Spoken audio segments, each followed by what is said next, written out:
नमस्कार दोस्तों, मैं आप सभी का अपने चैनल पर स्वागत करता हूं।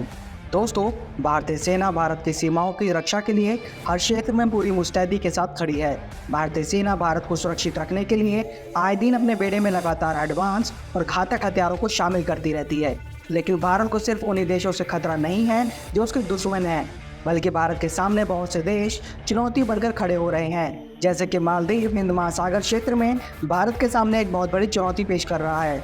हालांकि मालदीव अभी चीन के इन्फ्लुएंस में आकर ये सब कर रहा है और उसकी खुद की कोई भी औकात नहीं है कि वो भारतीय सेना के सामने खड़ा हो सके। लेकिन मालदीव की वजह से ही चीन की हिंद महासागर में घुसपैठ बढ़ती जा रही है, जो कि भारत के लिए सबसे बड़ी परेशानी का सबब बना हुआ है। इसके अलावा अरब सागर में भारत की ओर आ रहे व्यापारिक जहाज़ों को सुरक्षा देना भी भारतीय नौसेना की जिम्मेदारी है। और इन सभी से अपने हितों की रक्षा के लिए भारतीय नौसेना ने अपने बेड़े में एक से बढ़कर एक हथियारों को शामिल कर रखा है। लेकिन दोस्तों, ये बात भी पूरी तरह से सच है कि अभी भी भारतीय नौसेना को चीन जैसी सैन्य ताकत को हराने के लिए अपने नेवल बेड़े को और भी ट्रांसफॉर्म करने की ज़रूरत है। लेकिन फिर भी भारतीय नौसेना के बेड़े में आज के समय में सबसे एडवांस और घातक हथियारों के साथ साथ सबसे एडवांस सबमरीन्स भी शामिल हैं। और दोस्तों, आज के वीडियो में हम बात करने वाले हैं भारत के नेवल बेड़े में शामिल ऐसे घातक और एडवांस हथियार के बारे में जिन्हें साइलेंट किलर के नाम से दुनिया भर में जाना जाता है। दोस्तों, अब अगर आप ये सोच रहे हो कि आज के वीडियो में हम भारत के बेड़े में शामिल सबमरीन्स के बारे में बताने वाले हैं, तो आप बिल्कुल सही समझ रहे हो। साथ ही भारतीय सेना के द्वारा ऑपरेट की जाने वाली सभी सबमरीन्स के बारे में भी आपको जानकारी देंगे। वीडियो काफ़ी ज़्यादा इन्फॉर्मेटिव और इंटरेस्टिंग होने वाला है, इसलिए वीडियो में आखिर तक बने रहिएगा। लेकिन वीडियो में आगे बढ़ने से पहले अगर आप यहाँ तक वीडियो को देखते हुए आ गए हैं और आपको वीडियो अच्छी लगी है, तो वीडियो को लाइक, शेयर और चैनल को सब्सक्राइब करके भारतीय नौसेना के लिए जय हिंद का प्यारा सा कमेंट जरूर करिएगा। चलिए दोस्तों, शुरू करते हैं। दोस्तों, भारतीय नौसेना में शामिल हुई पहली पनडुब्बी के इतिहास को देखें तो भारत ने 8 दिसंबर 1967 में पहली पनडुब्बी सोवियत संघ से खरीदी थी, जो कि एक फॉक्सट्रेट क्लास की सबमरीन थी, जिसका भारतीय नाम INS कलवरी था। इसके बाद जब भारतीय नौसेना ने 1971 में ऑपरेशन ट्राइडेंट में अपनी काबिलियत का परिचय दिया, तो पूरी दुनिया समेत भारत सरकार को भी भारतीय नौसेना की ताकत और अहमियत का अंदाज़ा हुआ। जिसके बाद भारतीय नौसेना ने अपनी काबिलियत का परिचय पूरी दुनिया के सामने ऐसे रखा है कि भारतीय नौसेना दुनिया की सबसे एडवांस और जिम्मेदार नौसेनाओं के रूप में निखर कर सामने आई है। दोस्तों, अगर हम इन सबमरीन्स की बात करें कि ये सबमरीन्स कितने प्रकार की होती हैं, तो सबमरीन्स मुख्यतः 2 प्रकार की होती है। पहली होती है कन्वेंशनल सबमरीन और दूसरी होती है न्यूक्लियर पावर सबमरीन। अब अगर बात करें इन कन्वेंशनल सबमरीन्स की, तो ये सबमरीन डीजल इलेक्ट्रिक सबमरीन्स होती हैं, जिन्हें डीजल इलेक्ट्रिक अटैक सबमरीन्स भी कहा जाता है। इन सबमरीन्स को SSK सबमरीन्स भी कहा जाता है। और अगर इस SSK को भी ब्रेक डाउन करें तो SS दिखाता है कि एक नेवल सबमरीन है, और इसके पीछे लगा हुआ कि ये दिखाता है कि हंटर किलर सबमरीन है।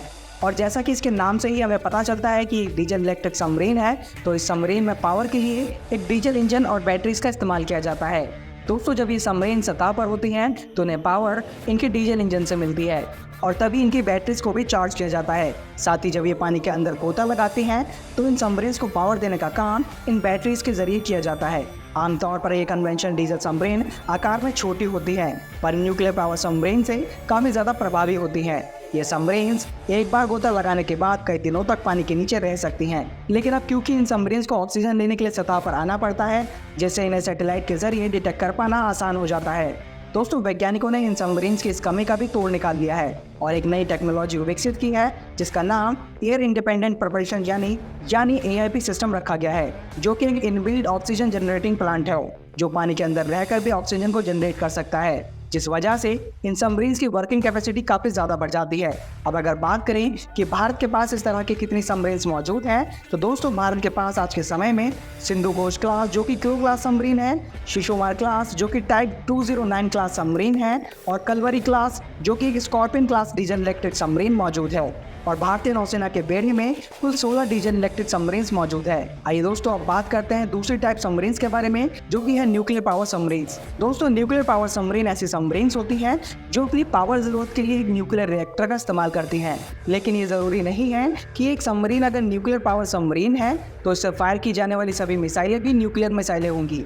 ये सबमरीन्स कन्वेंशनल सबमरीन्स की तुलना में काफ़ी ज़्यादा कॉस्ट इफेक्टिव और काफ़ी ज़्यादा रेंज तक ऑपरेशनल होती हैं। और क्योंकि इनके प्रोपल्शन सिस्टम में न्यूक्लियर फ्यूल का इस्तेमाल होता है, इसलिए इन्हें एयर सप्लाई के लिए बार बार सतह पर जाने की ज़रूरत भी नहीं पड़ती। और न्यूक्लियर रिएक्टर द्वारा बनाई गई बिजली का इस्तेमाल करके ये सबमरीन्स काफ़ी लंबे समय तक पानी के अंदर रह सकती हैं। इसके साथ ही इनके काम करने की ताकत भी काफ़ी ज़्यादा बढ़ जाती है। भारत के पास आज के समय में 2 परमाणु ऊर्जा से संचालित होने वाली अरिहंत क्लास की सबमरीन्स मौजूद है, जो कि एक SSBN कैटेगरी की सबमरीन्स है। दोस्तों यहाँ भी अगर SSBN को डिकोड करें तो SS का मतलब होगा सबमरीन और BN का मतलब होगा बैलिस्टिक मिसाइल, यानी ये सबमरीन एक बैलिस्टिक मिसाइल को भी पानी के अंदर से लॉन्च कर सकती है। लेकिन दोस्तों इस तरह की सबमरीन्स के भारतीय बेड़े में शामिल होने से ये बात तो पूरी तरह से साफ हो गई है कि भारत अपनी सीमाओं की सुरक्षा को लेकर काफ़ी ज़्यादा गंभीर है और भारत अपने देशवासियों की सुरक्षा के लिए किसी भी हद तक जा सकता है, जिसके लिए भारत आए दिन अपने बेड़े में घातक से घातक हथियारों को भी शामिल करता रहता है और इन्हीं हथियारों में ये सबमरीन्स भी शामिल है। अगर आप ऐसे ही एक मेड इन इंडिया जंगी जहाज के बारे में जानना चाहते हैं तो अपनी स्क्रीन पर दिख रही वीडियो पर क्लिक करके देख सकते हैं। तो दोस्तों आज की वीडियो में इतना ही।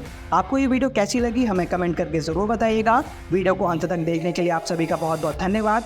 जल्दी मिलते हैं नई वीडियो के साथ, तब तक के लिए जय हिंद, जय भारत।